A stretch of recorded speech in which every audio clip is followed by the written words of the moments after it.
Gwen Bouvier of Zhejiang University in China, and she's going to speak to us about cancel culture, the limits of Twitter for social justice campaigns. Gwen, the floor is yours. Thank you, Martijn. I'm so sorry to hear you're having clouds, because in Belgium it's sunny, you know. But oh, is it? Yes, the clouds are coming our way, though, I've heard. So yeah, I'm sure I'll have some of them tomorrow. How does it work? Do I share my screen, or can you see the PowerPoint? Or yes, if you can, could you share it yourself? I don't know if you've already been made co-host. Have you? There we are. Right. Excellent. Okay. So finally, thank you so much for bearing with me. Without further ado, as I said, I'm coming to you from Belgium, even though my institution is in China, Zhejiang University. And I wanted to look at today at the social justice campaigns on Twitter, and more specifically, the calling out kind of campaigns that we've been seeing. You know how it goes. Someone has a racist outburst. It's caught on camera, and then it goes viral. People, or users better to say, then actually post this and create dedicated hashtags, and then canceling gets on its way, where the perpetrator gets run to the ground, or preferably fired or something. My data then tends to be these kinds of tweets with the dedicated hashtags. My examples will stem from 3 different cases today. We've got the woman with the coffee cup and the dog there. She's called Coffee Kathy, and she thought a Hispanic worker was there to steal things in her building, so she threw coffee at him, but he was there to work.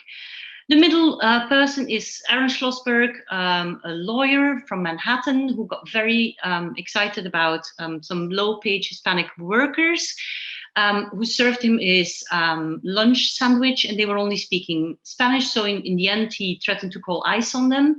And then we have the Canadian woman, Kelly Pocha, to the right there, who teed off in a Denny's with a group of Syrian immigrants, I would say, and who she said they should go back to their country because they seem to be talking about her in their own language. So that's the examples. Now, the kind of tweets then we get after these rants being shared are what you see here. You know, if you read through this, it's actually, you know, sometimes you're like, right, this is on the point, right? This is horrible. They're saying we can't accept this horrible racism, and, you know, this right here is the problem, you get out. I mean, when I first saw this, I thought, wow, this is quite good. But there's, you know, the more I started looking at them, the more I said, well, there's actually something missing here as well. There seems to be an oversimplification of, and a real lack of clarity on what the issue is. And, you know, that is a genuine problem, because if this is going to be the way we discuss social justice, then, you know, it has to be a way in which we can, that leads us to understand what is going on here in these different instances of racism. I'm talking about these 3 different examples, and to discuss it and to find a solution to make our world better. But I'm not sure that is really what's going on here. You know, of course, there's a lot of literature already about cancel culture, and more broadly, we could say how communication happens on Twitter. If we look at social justice campaigns, they tend to, on Twitter anyway, they don't lead to these nuanced discussions I was trying to make reference to. It's not that there's a consideration of really what happened here, what the issue is, which can be quite complex. You know, it's something to do with Syrian immigrants is not the same as people being paid low wages and only speaking Spanish in a shop. Rather, though, what we see here is not an investigation into this. Rather, it's some, you know, a lot of moral outrage. How dare you be such a racist? You know, and very extreme points, like in capitals, bitch, we don't want you here. There's also simplification of what is really gone here. It's racism. Clearly, it is racism. But really, what we're seeing here is not being considered more fully than that. We'll get back to that simplification. We also see a lot of ideological extremes with, oh, you know, if we can't find ground to live, you get out, or, you know, you rot, you kill yourself. You know, we see a lot of symbolism and abstraction of the way that something is discussed. And with symbolism, I mean, suppose your knee hurts and you have to go to the doctor, right? So you could say, doctor, my knee hurts, what can we do? You know, that's one way of doing it, but that's not what communication on social media does. Rather, it would show a black and blue knee, a picture, and then it would show a woman going, and then it would have a GIF going, ouch, ouch, ouch, ouch. So it's very abstracted the way that something is communicated. And that means that because it is like that, we see a lot of buzzwords, but we don't really get the complex nuances of what is going on here in terms of why this woman would even go for those kinds of discourses to talk about the frustrations she's feeling. Yeah. It's also very chaotic, these feeds. We see that everyone and their auntie comes in and tags their own hashtag onto that and their own issue, which might be related, might be not so related, because you get an audience, right? Because a lot of people are already following these hashtags. So we get a lot of mess. There's not one clear issue here. It's racism, but then there's a lot of hijacking, if you will, of the feed. And also people tend to post things that are either likable or shareable or that are really extreme and provocative. Why? Because they get attention, and that is the currency of Twitter, right? We want attention, we want people to reply. It might not be a reply that, you know, scaffolds onto your point and discusses it. It might be more like, oh, how dare you say that? But that's okay, because that's attention. That's what we want from Twitter. And also these campaigns, especially in the case of racism, tend to run the risk of concealing the nature of the very things that they seek to challenge. If you don't know exactly what it is and what has brought this about and what the context is here, not as an apology, certainly not, but really why these people might be going for these rants, then you can't really discuss what we can do about it. Sure, these these moments of activism are great for creating awareness of racism, but they're not great for understanding them in a way that will lead us to a common understanding amongst each other of what we can do about it. Racism can become depoliticized and decontextualized, as it is here, through individualizing these outbursts. It's not something in our society, it's these people, they're the baddies. And also you'll see there's, in the next couple of examples, there's a lot of racism like the KKK and Hitler and the Nazis that is collapsed onto each other, and that is now the same, it's all racism. But actually there's vast differences here. And if you all just say, oh, that's all racism, or against all of that, that is very hard to consider a response that can change something about it. Let's have a look at some more data together. You know, what is really striking here is that these people seem to feel like they're part of a collective movement. Oh, sorry, what I didn't actually say is anything about my methods. Maybe I should have slotted that in at the last slide. I apologize for that. What I did is, because if you have so many tweets, you have to somehow boil this down, right? So I first did a thematic analysis. The tweets were scraped, were imported into Envivo, and then I applied Van Dijk's semantic analysis to it, which actually involved teasing out large teams, if you will, to then apply open and actual coding, and then you find subcategories. And from these subcategories that kind of show what are different things that different tweets are doing, you then, well, I then take representative examples and analyze this. Obviously, what you see here today is just a very brief summary, given the time we have, to you know, kind of figure out what's going on here. But if you look at these closer, as I said, there's definitely a sense of collective movement. There's a lot of use of we, the pronoun we. We won't tolerate this. Let's do this. We don't want you in. Who is this we? Obviously, this woman is just posting a one-way statement, which is very typical for Twitter. But the way these tweets are formulated is as if there's a discussion, as if there's a group tackling this. Folks, this right here is the problem. This is simulated conversation, and we see that in many cases, that there is don't accept it, don't tolerate it, stay safe. It's a way of aligning people with your point of view, if you will. There's also a lot of bravery, isn't it? I mean, if someone had a racist outburst, sure, you would definitely disagree with this, but would you be so brave to unflinchingly stare in their face and say, I hope you rot, I hope you kill yourself, and bitch, get the fuck out? Would you be able to say that to them? There's a lot of bravery here, which might, of course, be related to the fact that it's unlikely these perpetrators will ever get back to them. What else do we get here? We also see that there's almost a joy in doing this, very much an effective community who, these tweets thrive on being morally outraged. And it's also fun to kind of show, hey, you know what? I am morally outraged at this. I think this is very unacceptable. And I'm going to say, this is not my view of Canada. This is not my view of the US. We don't tolerate this. And is a joy in a way in doing this together and to be morally outraged. There's also seems to be a reference to future success, like this guy needs the Aaron Schlossberg treatment, like you're now following the ritualistic stages of canceling someone. Let's find him and send him a mariachi band, because that's what you do. You post a person's address or you get them fired or something. Yeah, let's have fun with this.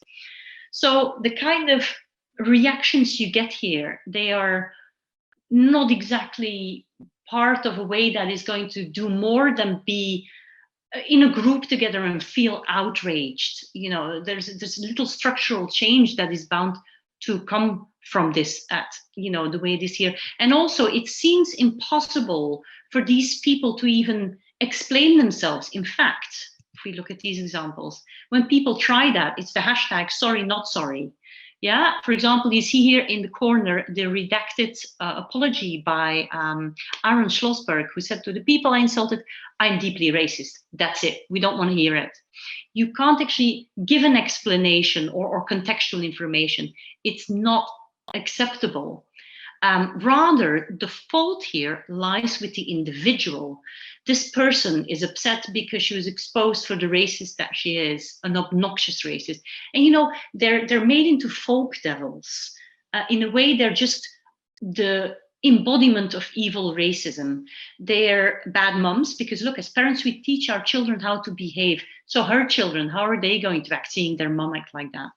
Or she should be a better person. She can't spell because, racists are stupid. Her grammar sucks. It's just as Trump here, apparently. And if you locate racism all in one person, and that person, it's their personal fault, that because they're stupid, they're bad mums, and they should better themselves. Again, that doesn't actually allow us to change this. If we just stamp this one person out or these few people who've been caught on camera, will that change everything in our society? Will the life of my friends be better because of that? Not necessarily. Here's also an example of how racism is collapsed into one big thing, look, KKK, the skinheads, the racists, bigots, Nazis, poorly educated white supremacists, and Christian right wing, all of that is the same. It's all racism. So clearly there is a moral outrage and a stance being taken against that. But because you collapse all of that, it doesn't help you actually formulate a response. Now, I can't see the time on this, but I'll move over to why I think this is such an issue and what is underlying this. Why are we seeing what we're seeing? Well, first off, clearly, cancel culture is there for a reason. If institutions in our societies were better at addressing social injustice, we might not actually need this. We might not see this. This, however, is not what we're seeing now, is not useful in the sense of thinking about how these people, because they're not folk devils, they're probably ordinary people who have these racist views and who express themselves like this, we need to ask, well, what can be done to kind of reconnect people? Because they're not the only ones. There are lots of them out there that are not caught on camera or that just walk around these feelings and don't express them. But why have they lost faith in liberal democracies? Why are they, you know, connecting to these discourses of that are more right-leaning and that are saying, you know, immigrants out and all of that? Why do they go to that in their frustrations? Now, cancel culture may not actually help us to figure this out, to do this, or to find a solution for this. And I think really what further underlying this is neoliberalism. We've seen neoliberalist ideology kind of place a lot more emphasis on the individual. All things now are about an individual responsibility. You are a project yourself, and the way you present yourself, that is all about you. And we have responsibility for how this you is.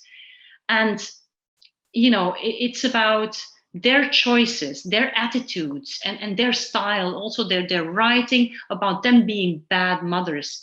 But actually, you know, what we're losing out of there is thinking about, as we already said, the context, the nature of the present social formations that these outbursts are happening in. We don't see these perpetrators as part of social political context. So there is no consideration of why these people, maybe they're marginalized and poor in low paid jobs themselves, like Kelly Pocha, or otherwise, like this lawyer from Manhattan. Why did they take on populism? Why did they say that? We can't ask them. And this is very much tied, as I said, to the neoliberal idea of the self is a project. You know, you can also see this same kind of neoliberalist. I am righteous, I am good, I am a good upstanding citizen who is against race. And you can see that in the force with which the we display their own counter opinions against this racism. It's just as morally outraged and strong as the outbursts are in the first place. And it's in fact so strong that there is no way back. It is absolutely impossible to say the things I might be suggesting here, or just, you know, like, oh, what was the context here? You can't say it, because then you risk aligning yourself with, oh, you're a racist, you'll get cancelled yourself now. So yeah, I think that is really what is underlying these cancel culture on Twitter. Very much fits into the affordances of Twitter and what we already know of it, but also it is driven, I think, by seeing our world more and more from that neoliberalist ideology, where it's all down to the individual and their faults. It's not something that's connected to a wider society and the problems therein and the problems these people are experiencing. And we can't figure out why they're choosing to, you know, have these ideas. Awareness creation, great, but solutions, problematic. So I hope that I can get back to you. Yeah, thank you very much, Gwen. We're going to keep questions until the end of this session. So if you have a question for Gwen, please keep it in mind, or you can already put it in the chat. Meanwhile, we'll continue with the second presentation, which is actually by two speakers. Ricardo Matos de Araújo Rios and Marina Santos Franco from the Centro Universitário Presidente Antônio Carlos in Brazil, who will speak about when morality meets cancel culture, how Karol Conká became the most hated person in Brazil. Hello everyone, good morning. Good morning. Hi everyone, good morning. Can I share my screen? You can share your screen, yes. Go ahead.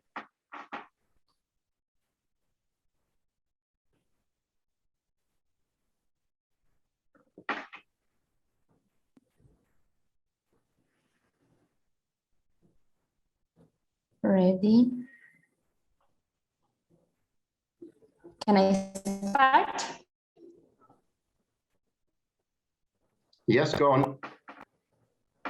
Hello everyone, good morning. I'm Marina Franco, and I'm so happy to be here today with my advisor, Ricardo Rios. Hi everyone, good morning to you all, or good afternoon if you are outside from the American continent. I'd like to thank Unipac, which provided funding for the project. We're talking about the cancel culture in Brazil and how Karol Conká became the most hated person here. Let's see, in this article, we study about how excessive exposure affects in a negative way the life of the celebrities, in special Karol Conká, our study object. We have analyzed the cancel culture in Brazil on social media, because here Brazilian people either love too much or hate too much. But who is Karol Conká? Carolina dos Santos Oliveira, known as Karol Conká, is a Brazilian singer-songwriter, and her music is a blend of hip-hop and rap, and all her songs talk about important matters for the society, like feminism, sexism, racism, and homophobia. But in last January, she was announced as a contest of the reality show Big Brother Brazil 2021. But her non-empathic behavior and her non-empathic and sarcastic behavior led her to a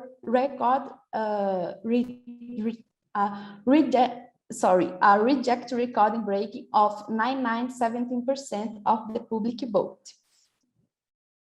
This is of theoretical background: Levy, Morin, Eng, Castells, and Foucault. Is she the most hated person in Brazil? Her rejection was nearly 285 million votes, the biggest in all seasons of the Big Brother. And a poll by Poder Data revealed that our president, Jair Bolsonaro, has 56% of the disapproval, less than Ms. Conká rejection. Well, it's quite important to look at this information that Marina brought to us, because despite a controversial conduction of COVID-19 pandemic, and you saw it during his speech on UNGA on Tuesday, the Brazilian president, Jair Bolsonaro, has a 56% of disapproval. He has more approval in Brazilian society than Mrs. Conká in Brazil. This is quite curious if you think that we are talking about a TV show and a TV show contestant. This is so curious, and we have to look to these numbers. Back to you, Marina. Big Brother Brazil is a Brazilian version of the reality show Big Brother. We have analyzed the floating of Karol Conká followers on Instagram to understand how image was affected by the canceling movement after her actions on the reality show. We have analyzed the period from February to April. Ricardo. All right, thank you, Marina. So, Mrs. Conká, as Marina said, had some controversial behaviors during her time on Big Brother. These behaviors could explain why Brazilian people have canceled her using moral as a background. For example, on January 28th, Mrs. Conká made a xenophobic attack against the contestant Juliette Freire from the Brazilian state of Paraíba. Mrs. Freire have won the Big Brother.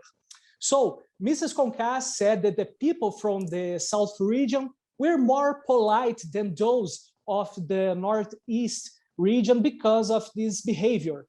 A cancel movement has invaded the internet and pierced through public debate, even with people who don't want this TV show, in pressure to get Mrs. Conká expelled from the reality. Next slide, please, Marina.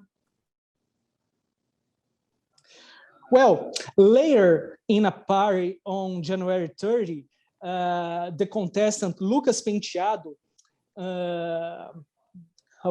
got involved in several controversies with other members due to his behavior caused by the excessive consumption of alcohol. Karol Conká turned him into an enemy in the show, leading scenes of bullying and psychological violence. This situation dragged on for days, surpassing the party and moving to coexistence in the reality house, offending him and screaming at him. For public opinion, Concá's persecution of Penteado ceased to be a matter of moral issues and reached social ethics, as Karol Conká's attitudes in the game didn't make any sense. The violence perpetrated by the contestant led to an even greater cancellation movement of Mrs. Conká. To the viewers, the attitudes against Penteado, a militant of the Black movement, you can see him upside on our slide, were not justified considering the strong militance of Mrs. Conká within the Black movement. Next slide, please, Marina.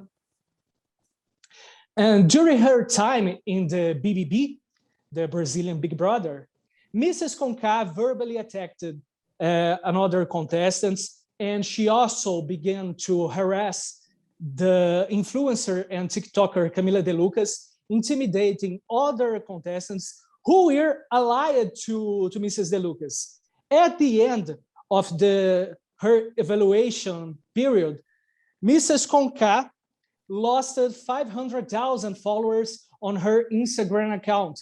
She started the TV show with 1.8 million followers on her personal Instagram. And Mrs. Conká as well lost multi-million contracts outside of BBB. He had contracts of advertising, of CDs, he has contract of shows, he has so much contracts, and she lost every contract she assigned before the Big Brother. So Marina, next, thank you. So we have to understand that internet gives voices to individuals without filters. This could be used as a tool to revenge, cancel, and even persecution and social justice. The cancellation process could ends up boosting a collective creation of the cyberculture movement, as proposed by Levy, even thought it is a creation for a cyber violence movement. Next slide, Marina, please. So, given all the controversial events with Karol Conká, and I told you a little bit of these events, her elimination, as Marina said before, reached 99.17% of the votes, being the most rejection contestant in the history of Big Brother format across the planet. Nobody had this percentage in history, only Karol Conká. This unanimity of percentage votes is seen only in elections of dictators who use elections to mask frauds. We observed that in the ranking of the highest percentages of elections in the world, the voting to eliminate Karol Conká loses out to Saddam Hussein in Iraq, Kim Jong-il in North Korea, and Raúl Castro in Cuba. So she is the fourth of this ranking. The difference between these numbers and the vote against Karol Conká is, in the Big Brother's case, the vote was to take her out from the daily life of the Brazilian viewers and not to raise her to power. This expressive voting is a strong way to observe that the power of the internet and the cancel court, where for weeks people had articulated social networks on internet, judging the contestants' attitudes in a moral site, and gave the final sentence with the highest ever rejection rate, feeling pleasure and joy in such an act come to fruition. Next slide, Marina. So, how is the connection between cancel culture and moral in this case?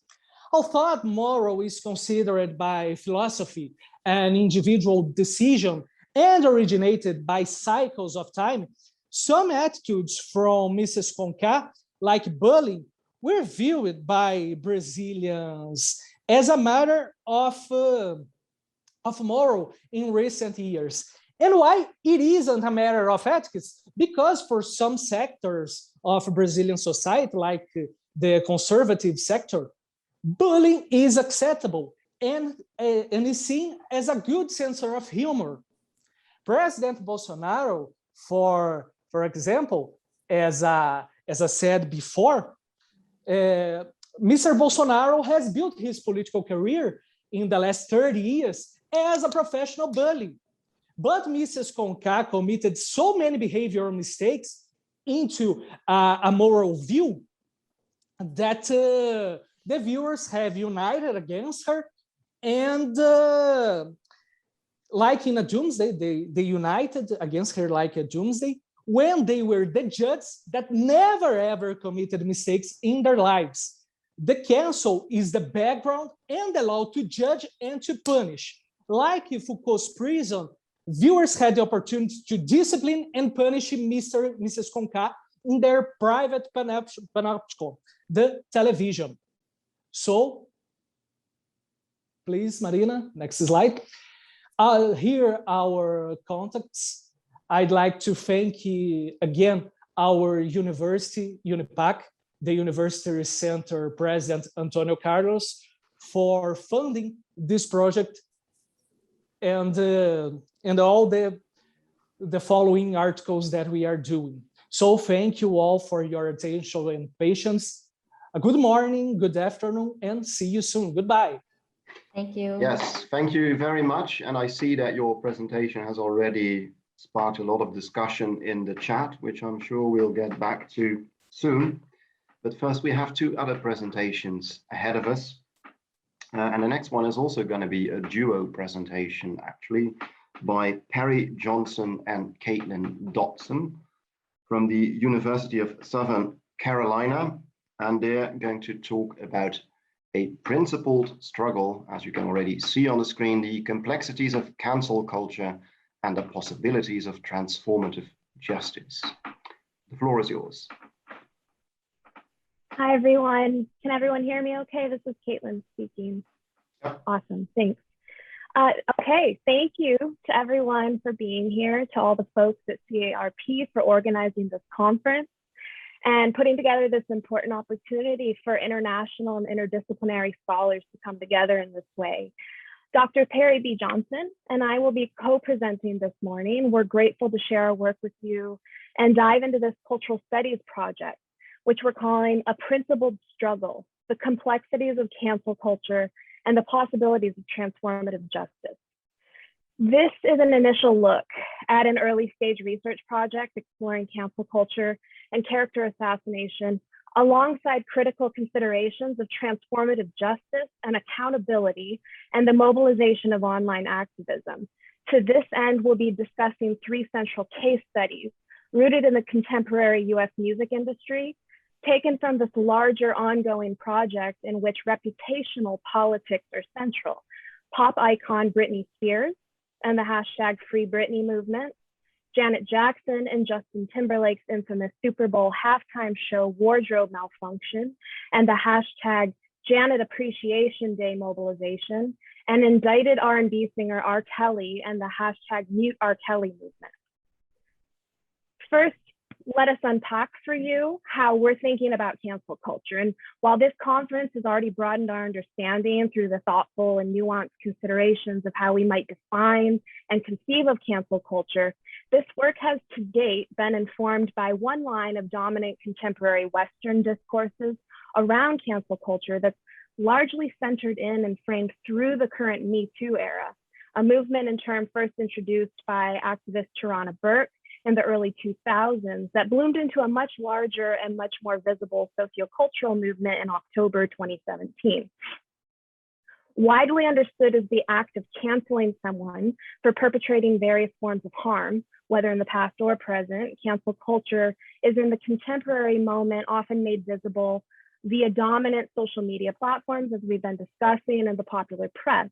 The canceling of cancel culture manifests as professional, reputational, or even legal consequences, or at least as the threat and potential of these types of consequences. So for this project, we make an effort to go beyond popular understandings of cancel culture and work toward a more critical understanding that stems from an etymology scholar and journalist, Meredith C. Clark, conceives as the evolution of digital accountability praxis, a praxis actually appropriated from its origins in Black queer culture. in which boycotting or, quote, canceling a person, place, or thing is a socially mediated phenomenon with origins in queer communities of color. Clark articulates how, quote, Black Twitter, as a meta network of culturally connected communities, made the language of being canceled into an internet meme, a reference that was subsequently seized upon by outside observers, particularly journalists, with an outsized ability to amplify their own white gaze, end quote. Consequently, we understand cancel culture as a concept, praxis, and sociocultural context rooted in this important history, but also appropriated, mainstreamed, recontextualized, and flipped from a form of resistance and narrativized call for accountability to a form of harm done to abusers, very often invested in the maintenance of existing and longstanding forms of power. So in this way, this study takes up cancel culture to situate it within a broader history of online activism, considering both the visibility and the efficacy of cancel culture's direct action. We're guided by the following overarching questions, which we've listed here. How are systems of oppression impacted by reactions that call for the cancellation of key actors? What logics inform and mobilize online activism within cancel culture? How do public cancellations make visible the consequences that targets of cancel culture must endure and confront?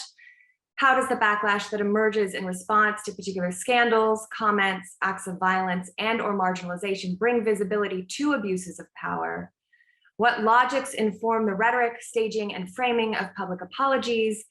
And to dig deeper, when are public apologies issued relative to the timeline of events? We're informed by the intellectual foundations of such interdisciplinary scholars and activists as Adrienne Maree Brown, Meredith D. Clark, as Caitlin mentioned, Patrice Cullors, and Sarah Benet Weiser. And in this way, this presentation highlights the objectives, pitfalls, and ambivalence of cancel and/or call-out culture. Our current understanding of justice or accountability in the context of power-based harm and abolition work is largely informed by Black feminist studies and queer studies scholars across disciplines. Justice is something that's been conceptualized across disciplines and activist spaces in various ways. And for the sake of time, I'll resist explicitly defining them all. But of course, in addition to those listed here, we can include a discussion of the criminal justice system, or systems, global in scope at that, and transitional justice in times of post-conflict and genocide. Transformative justice focuses beyond individuals to the roots of harm as a way to address the broader implications for socio-political forms of injustice, thereby rejecting punitive approaches. Through this case study, we extend the question of what it means to believe survivors and still be abolitionists. We focus on the importance of Maree Brown's principled struggle, moving beyond immediate, individualized, knee-jerk reactions calling for accountability and justice toward intentions for long-term cultural change. And as Adrienne Maree Brown states, one of the main demands in call-outs is for a public apology, to expect a coherent, authentic apology from someone who's been forcibly removed from power or credibility feels like a setup. Usually they issue some PR-sounding thing that sounds like blood in the water, escalating the feeding frenzy instead of satisfying our hunger for justice. It's from this understanding we question popular discourses and neoliberal, capitalist-informed appetites that we've already been talking about in the panel today that call for accountability and justice.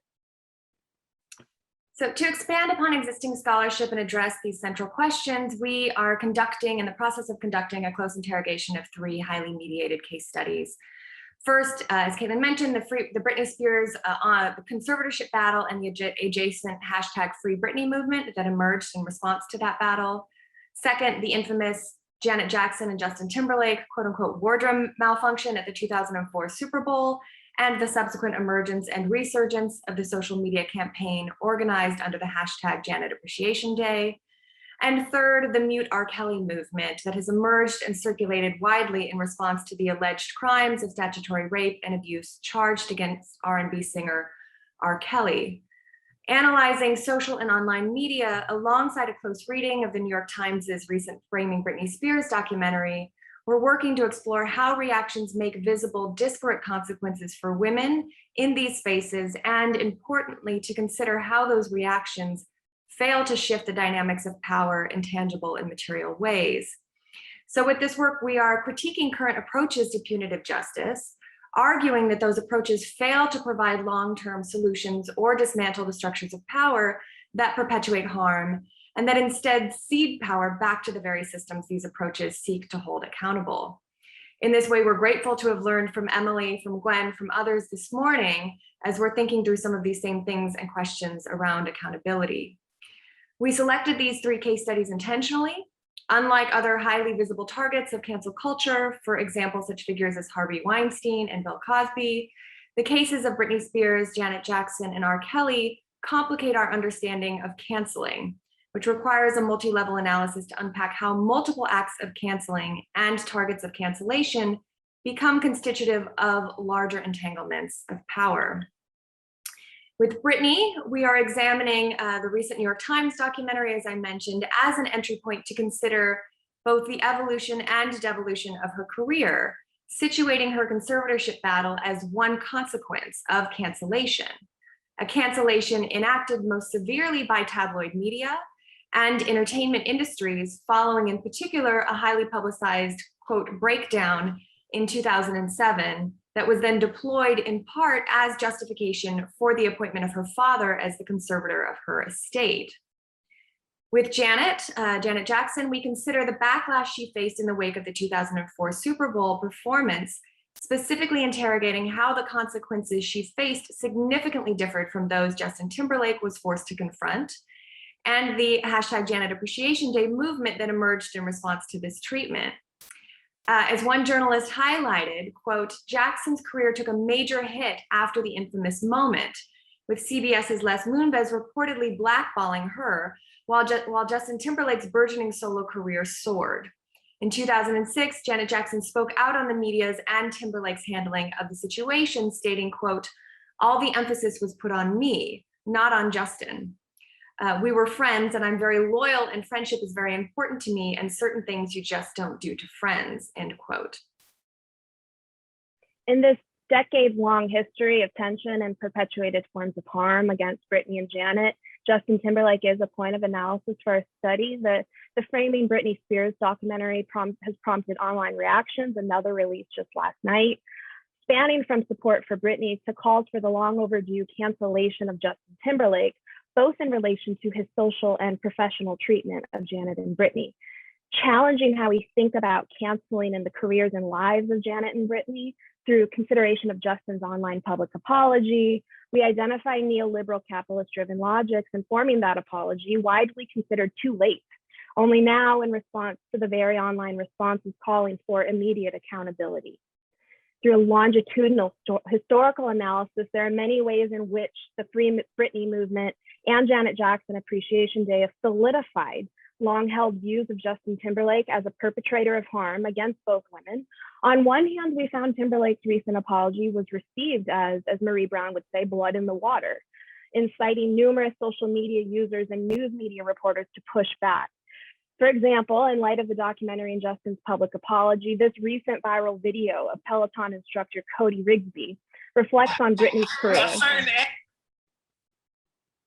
Reflects on Britney's career and deems Justin's public apology 20 years too late. He'll tell you. Did we want to boyfriend that was dragged in this documentary? I won't be naming names, but I have also been telling you that he's trash. I've also been telling you that he wasn't the most talented person in his band. And, sir, you are not gonna come up into my feed with a Apple phone notes apology and post it on Instagram 20 years late. 20 years late? No, sir. You ain't gonna do my girls like that. You ain't gonna do my girls like that. Do better. On the other hand, there exists a push for forgiveness or to move beyond what happened. In this example on the left, we're looking at an Instagram post by Janet referencing healing, forgiveness, and love, to which Justin's manager, Johnny Wright, commented, "You should take this advice and apply it to your relationship with Justin." So with R. Kelly, who is arguably one of the most highly covered and well-known perpetrators of sexual misconduct, statutory rape in the landscape of contemporary American music, we are working to consider how the decades-long saga of R. Kelly and these allegations has been made visible and confronted with the mobilization of the hashtag #MuteRKelly. We are investigating how this public mobilization highlights the systemic and institutional structures of power that have both protected and enabled Kelly's alleged crimes. The #MuteRKelly movement also allows us to consider how not just R. Kelly, but also Kelly's victims have been silenced via cultural and contractual pressures. For example, R. Kelly represents one of the few instances where allegations of sexual assault and misconduct against a music industry professional has resulted in criminal charges. R. Kelly has moved beyond simple accusations or public shaming via social or traditional media and is now in prison facing federal charges. At the same time, however, Kelly continues to profit from the very affordances of the platforms that have attempted to cancel his music, to mute him. Whereas the hashtag #MuteRKelly became a rallying cry across social media platforms that called upon consumers to stop buying and radio stations to stop playing his music, the emergence and rise of digital streaming services like Spotify have led to renegotiations and royalty contracts for how streams of music are valued and how artists are compensated. In one example, Kelly's royalties for producing Aaliyah's 1994 debut album, Age Ain't Nothing But a Number, are paid out in direct relation to physical sales. So for example, the one-time purchase of a CD or an LP. However, streaming rates and royalties operate under different rules. So in this way, each time Aaliyah's album is streamed, Kelly, as producer, is getting paid. And there is no limit to the number of times one individual can stream an album or song, which differs from the one-time purchase of a physical album. Thus, while royalties for streaming are often a fraction of physical sales, the changing makeup of music's digital landscape today and shifts in consumer practices, they resulted in a consistent trend away from physical sales and toward digital download and streaming services, which intersects in complicated ways with the #MuteRKelly movement. To this point, Detroit Metro Times reporter Lee DeVito writes, quote, "For now, muting R. Kelly means muting Aaliyah too," end quote. And just to elaborate a bit further on the significance of this economic and contractual structure, streams of Kelly's own music rose 116% immediately following the premiere of Lifetime's explosive docuseries in 2019, Surviving R. Kelly, which details his years of assault, predation, and statutory rape against Black women and girls. The multi-layered narratives that concern Timberlake's public apology and the infrastructure of a music industry that continues to benefit perpetrators like Kelly, as Terry just described, prompts us to challenge the action of focusing on individuals and the harm caused for the sake of maintaining power and prestige, and instead look to examine and hold accountable an industry and popular culture within which men, especially white men, can be both emasculated, implicated, and enabled to perpetuate violence in various contexts. With the forthcoming documentary featuring Janet Jackson and Britney's conservatorship battle, the recent publication of a biography of Aaliyah, and the long anticipated release of her music produced by R. Kelly on streaming platforms, we intend to remain invested in developments as they occur. In the context of cancel culture, when we solely focus on individuals, as we've heard on the panel today, and not the ideologies informing acts of violence, we engage conversations that are counterproductive. In other words, we not hypocritically, but ironically focus on individual actors in this study because the nuance involved here directly concerns how violence, trauma, and harm are informed by ideologies rooted in white supremacy, anti-Black racism, classism, misogyny, and sexism. We prevent violence long-term, not by criminalizing, incarcerating, or canceling, but by working to change culture at the root. It's that slow, transformative work to which scholarship and activism must be committed. We join the critical argument that anything less will ensure more of the same moving forward. As Adrienne Marie Brown posits, the additional truth is, even though we want to help the survivor, we love obsessing over and punishing villains. we end up putting more of our collective attention on punishing those accused of causing the harm than supporting and centering the healing of survivors and or building pathways for those who are in cycles of harm, causing harm to change. But we will not cancel us. Canceling is punishment, and punishment doesn't stop the cycle of harm, not long-term, end quote. Our case studies thus highlight how centering victims and survivors of power-based harm falls short of achieving its goal by engendering punitive approaches to justice that have time and again proven ineffective in creating sustainable cultural change. As we move ahead with this project, attempting to remain both reflexive and sensitive to how the study evolves, understanding this is quite strongly through a Western lens, we're also thinking forward in terms of future studies that might allow a sort of comparative approach in the context of this broader topic of cancel culture and transformative justice. So we welcome scholarships, suggestions for scholarships in that regard and to learn from you. We thank you for sharing your time and for allowing us to share our work with you. Thank you very much.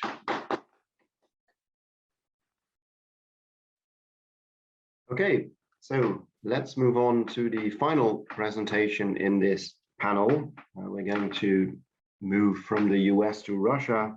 Ilya Bykov from Saint Petersburg State University will talk to us about cancel culture in the political discourse of Russia. Thank you, Martin. I hope you can hear me well. Yes, we can. Yes, it's evening in Saint Petersburg, and let me begin from the showing recent publication in Russian. Unfortunately, this is an article here in this journal about cancel culture, and it's basically what I'm going to talk right now. And an interesting fact why I'm showing you this publication, because there was a preprint online, and there are 4 cases in my article, and one of the public figure mentioned in this article approached me through Facebook and saying that that's not correct information, and you should correct this one. And we had a long conversation about cancel culture and his role in this case. Now I share my screen, and hopefully I hope you can see. Okay, just a few words about my understanding of the cancel culture as a phenomenon.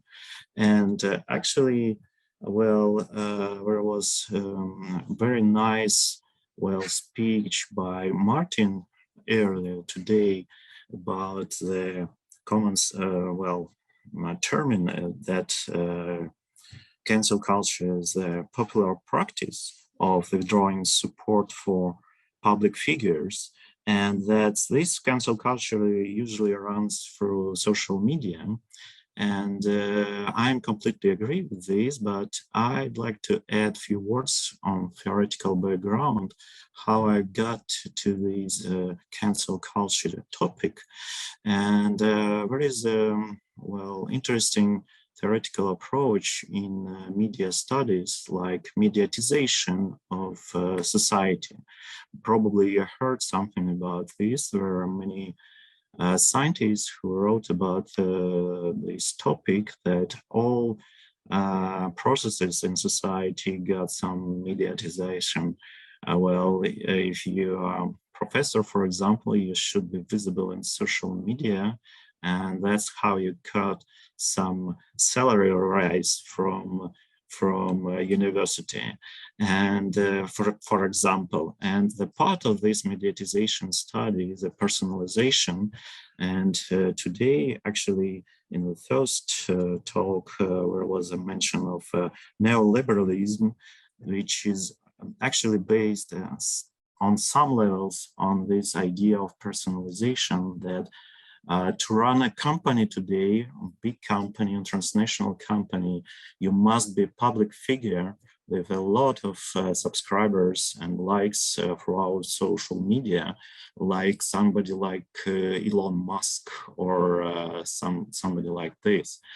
And in the previous presentation about popular culture in America, that's a huge, actually, support to my idea that actually cancel culture in Russia is a phenomenon of American mass culture. It came from America, and it's discussed in Russian media as an American phenomenon from the beginning.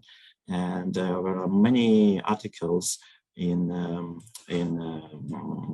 glamour media like Lifestyle or journals like Elle or something like that, which discussing what is cancel culture. Well, that was a great example of music industry in the United States. That's a great example here.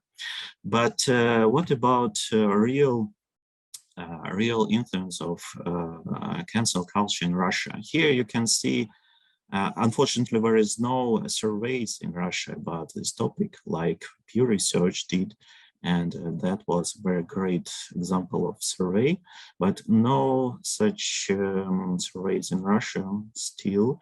However, we have some circumstantial figures. For example, here, the results on the search queries in Yandex. Yandex is it's like Google, only in Russia. And here there's some numbers of how often people search cancel culture in Russia. And this is absolute numbers. So it's like 3,000-4,000 times per month. So it's really insignificant numbers of search. It's like the topic, it's not really significant. Here, the comparing to new ethics search query and the same figures, not so many people in Russia search the topics like new ethics or cancel culture. That's, you can see here, 2020, 2021. There is a slight increase in 2021. So, however, my cases, which I will discuss later, they all belong to 2020. Okay, here Google data about the same search topics like cancel culture and new ethics, and you can see that these topics are somewhat popular in Saint Petersburg or Moscow, so it's big cities and with educated and young population and so on. However, of course, there are differences in understanding this topic in young generation and senior generations who are actually ignorant about this topic. Okay, my method was to find some cases in the public discourse of Russia, which drew some attention in 2020, and there were 4 interesting cases, and probably some guys from the chat, I saw there were many Russians there, so they will correct me or put something, add something to my cases. One of them, and which I got some discussion with the man who was behind this scandal. He was vice president for PR and marketing for this company. This is a restaurant chain, Tanuki. There's some Japanese, flavor. And he and this company, restaurants Tanuki, they started an advertising campaign, the hashtag all Maki Rolls Matter, with a clear allusion to Black Lives Matter hashtag. And this company actually, lasted only a few hours. They got too many negative comments on social media for the advertising company, and fastly canceled this advertising campaign. It was very provocative campaign. It implies some Afro-Americans and some body shaming and so on. And actually, this man, Andrei Frolchenkov, vice director for or deputy director for advertisement and PR, he was fired allegedly, and he wrote to me, "I was not fired, I quitted myself." So that was a discussion on Facebook that it was incorrect in our first version of the article, in my first version. So I corrected this. Okay, he wasn't fired, he quit himself. Okay, this campaign was canceled very soon. And Mr. Frolchenkov quitted the company. However, after that, he didn't suffer any losses for his professional career. So he continued, and maybe much better his career, because he got very many suggestions from other companies to develop, to run some PR and advertising companies. And he got some publicity and got somewhat famous all around, PR community and advertising community in Russia. So this company, which uses these cancel culture problems and BLM and Me Too and some other topics, he got more profits than losses from this. The second case was about Ksenia Sobchak, who she lost her contract with Audi. This is a very famous German brand with cars, because she criticized in her Instagram, she criticized the BLM movement and BLM actions, some meetings and some events. And Audi had decided to break the contract with Ksenia Sobchak. Ksenia Sobchak is a daughter of a former Saint Petersburg mayor, Anatoly Sobchak, who was a boss for Vladimir Putin during 19th, and she also famous that she was a candidate to be a president. Well, she lost it obviously to Mr. Putin. Okay, yes, she lost the contract, but she's still sound and well and sound, so that's not a big problem for her. Okay, this third case is about the Mrs., or I don't know how to call it, a Woman of the Year on some, in Russia, of course, some cases. She said that sometimes some women are, it's their problem that the husbands beat them. So it was like inaccurate phrase about Russian women, and that was a great scandal. She lost it also several contracts, but actually still as a famous person, like celebrity and so on. And the fourth case is about chief editor MBH Media, Sergei Prostakov. He was blamed for sexual harassment and quitted his job, but continued to work as a journalist and so on. So it's not a severe case of some bad results. Well, I promised to finish this. So there are some paradoxes of cancel culture in Russia.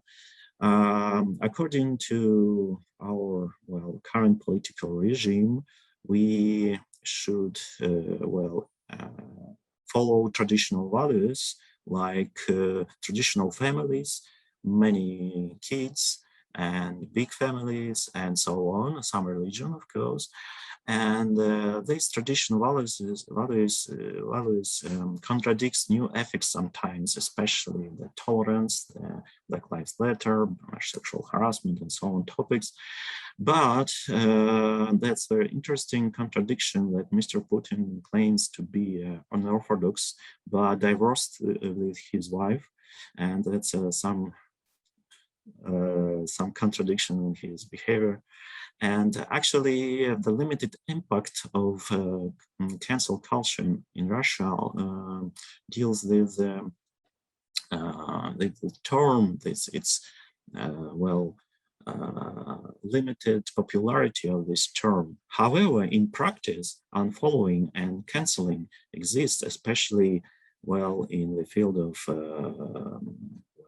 popular culture, musicians, YouTubers, and so on. However, due to artificial marketing promotion, in Russia there are many bot firms and some internet agencies who can just give you any number of followers and any number of likes. It's not a big problem actually here in Russia. If some 50,000 followers unsubscribed, it's not a problem. That's like just a few money and some money, and it's a problem solved. And also recently we did a study on echo chambers in Russian political discourse, and we studied, among other things, some groups of feminists, Russian feminists, and we found that they are so canceling. So no any opposition in the groups. So you're already cancelled if you have another opinion. So we tried to become members of these feminist groups, but it was almost impossible, because if you are a man, you're cancelled. If you have slightly different opinion, you are cancelled from the beginning. And the moderation is really tough. And you can explain this because, well, you need to survive in a hostile environment. And if I will be a feminist, as a member of the movement, well, maybe I will do the same. But also the topic is here that these paradoxes of cancel culture in Russia. So it's like paradoxical situation. It's a mix of different forms and styles, and however, as a term, it's not so popular. And of course, there is a specific political correctness in Russia. For example, you can use offensive and blaming lexicon toward Europeans. For example, you can use gay Europe name to address to Europe, like it's not a Europe, it's gay Europe, and gay Europe is a bad thing. And we are Russians are, well, true values, traditional values, and so on. And it's on mass media. So this lexicon, this offensive lexicon, it's very popular on mainstream media, TV, newspapers, and radio, and so on. So it's a very interesting mix of cancel culture here, and position of cancel culture here in Russia.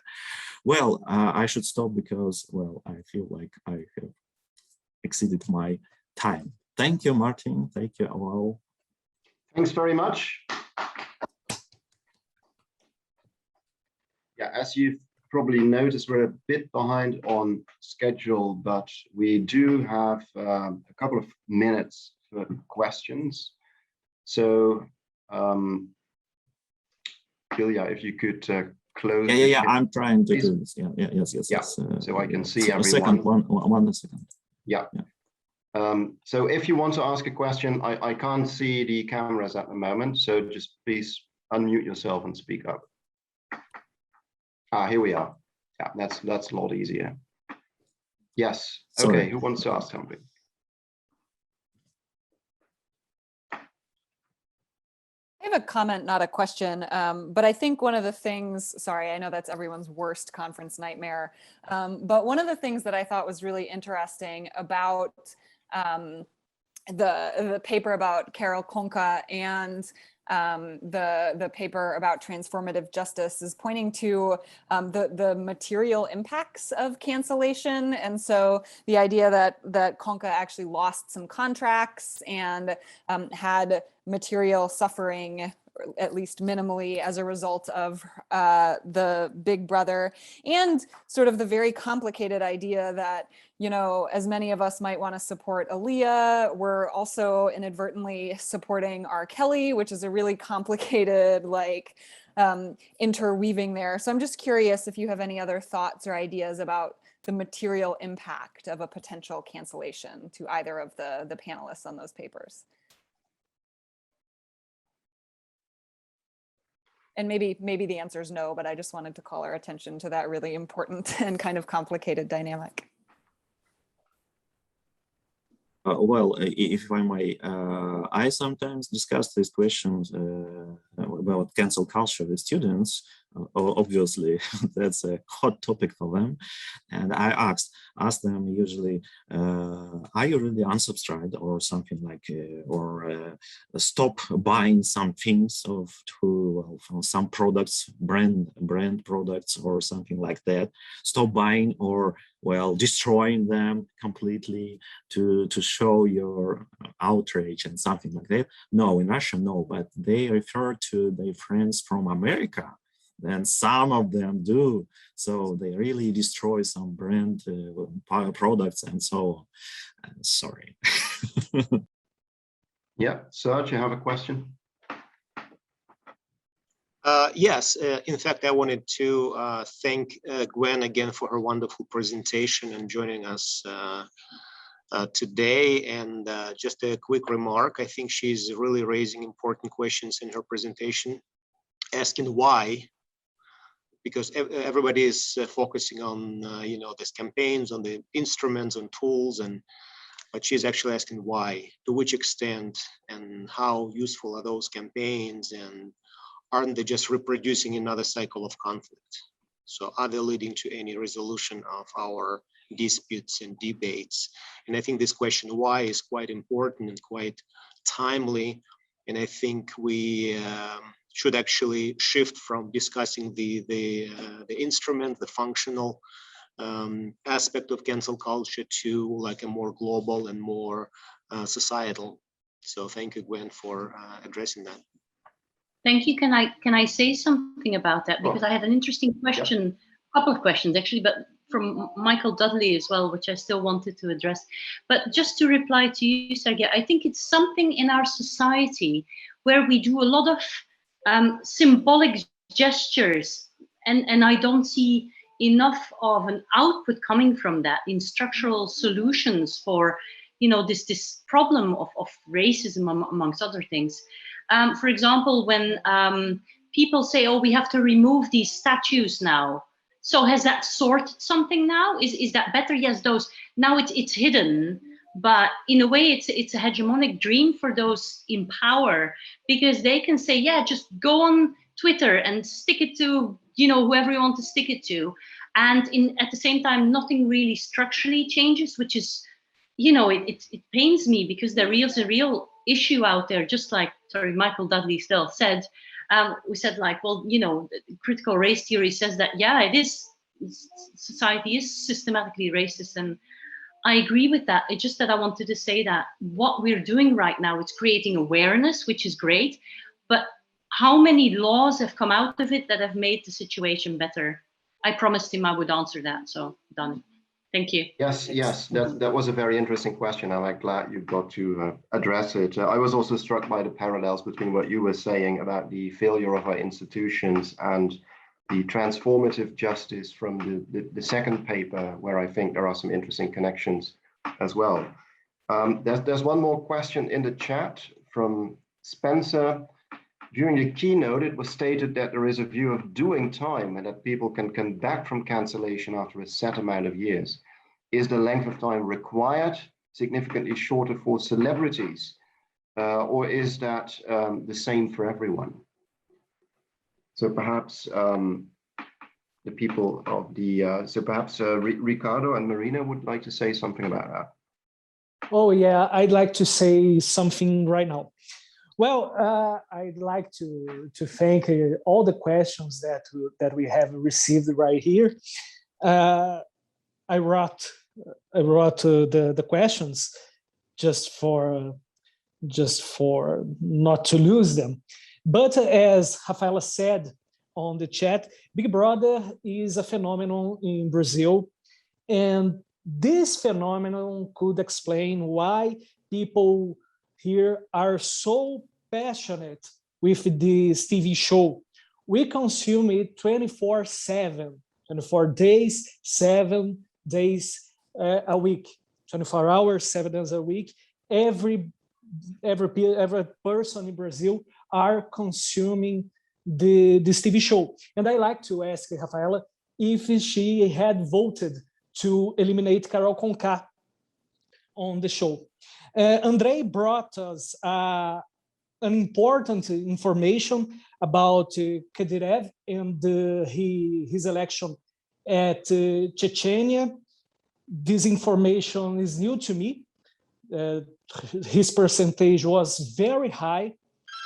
And about the question from Ilya, this data we're inserted here just for a comparison with percentages, all right? This elimination percentage of Mrs. Conká was so high that we can find something similar to this only in dictatorship elections. This is very huge. This percentage, 99%, we can only find here this on dictatorships elections. And Ina brought us a good question. Well, Ina, this work for the conference mapped only her participation or period on Big Brother. Our next paper on this scholarship will elucidate her post-Big Brother. Well, but I can give you some spoilers of this project. Her canceling wasn't done at least on Instagram, all right? Her cancel passed a bit on Instagram. Why? Before Big Brother, she worked from TV Globo, the Big Brother's broadcast in Brazil. And TV Globo is a communication giant in Latin America. I don't know, Europe maybe don't have something similar to TV Globo. Is a giant, is a media imperial. This is something big. I cannot explain here in a few minutes why is TV Globo. And she, Karol Conká, worked from TV Globo. And as a worker from TV Globo, she received a massive movement to uncancel her. This is very interesting. He went to the news. She went to the news, to the entertainment shows. She went in the Big Brother's final. She went there and she sang some songs. She had a documentary called "The Life After the Fall" on the Globo's streaming platform, Globoplay. And this documentary showed how regretted she was to her behaviors on Big Brother. And in social medias, some influencers have been paid to urge people to uncancel her. She had a crisis management which worked on Instagram, but outside the internet, this movement doesn't work very well because people had those images from Big Brother very, very strong on their minds. And as I said in the presentation, sorry, Yeah, Ricardo, I'm my cell phone sorry to cut you short here, but we're really constrained for time now. So we're going to have to... I'm ending the explanation. Okay. As I said, bullying in Brazil is a matter of moral. And some people in Brazil liked so much what she did in the reality show. And some followers that she received after her elimination became from this public. Brazil, as Marina said to me before this presentation, Brazilians forgive too easier, and Karol received it a bit. Thank you so much. Yep, so Karol Conká is going to be back in another presentation. So I'm very sorry we can't talk about this any longer. I know there's still some questions in the chat. Please keep the conversation going in the chat if you like. And meanwhile, I'm going to hand over to my esteemed colleague, Jennifer Keohane, who's going to chair the next session.